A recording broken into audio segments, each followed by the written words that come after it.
Tunakuinua jina lako leo, hata katika majaribu, hata katika machozi.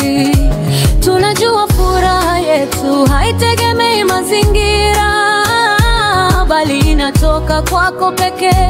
Kwa hivyo tuwakusifu mapema, tunainua sauti zetu na kusema, niliamka asubuhi, mizigo mizito moyoni, machozi kwenye mto kutoka na vita vya jana usiku.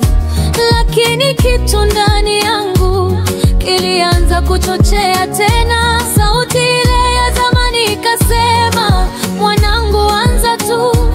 Nikafungua kinywa changu, nikatoa haleluya. Hata nisipohisi nilimsifu, hata hivyo ndiyo maana furaha moyoni mwangu. Katika kila jaribu, katika kila dhoruba, Yesu amenifanya mzima.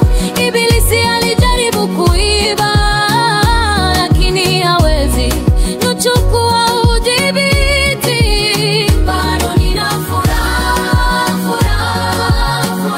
moyoni mwangu.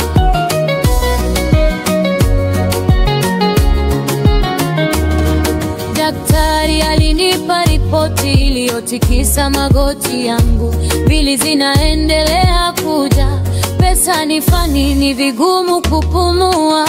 Lakini nakumbuka Kalvari, alivyonionia na kutokwa damu kwa ajili yangu bure. Kama alifanya hivyo zamani, najua bado anafanya kwa ajili yangu. Kwa hivyo nainua mikono yangu, ingawa inatetemeka, nitamsifu nikali hai.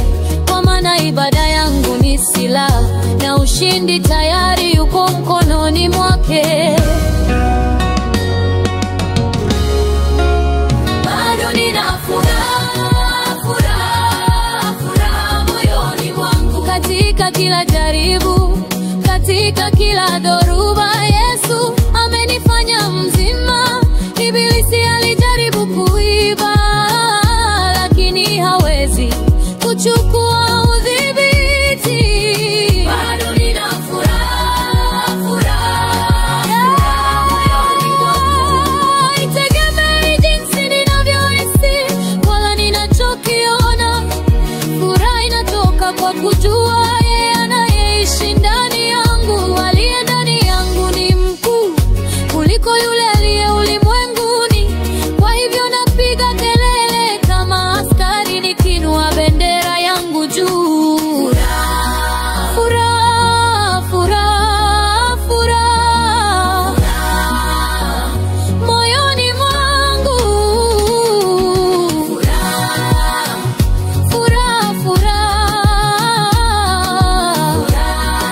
Hakuna kitakachoiba. Bado nina furaha. Mauti hayakumshika, kuzima kukushika. Sasa nimekuwa mzima, siku moja nitabadilisha. Msalaba una taji ya dhahabu, lakini mpaka hapo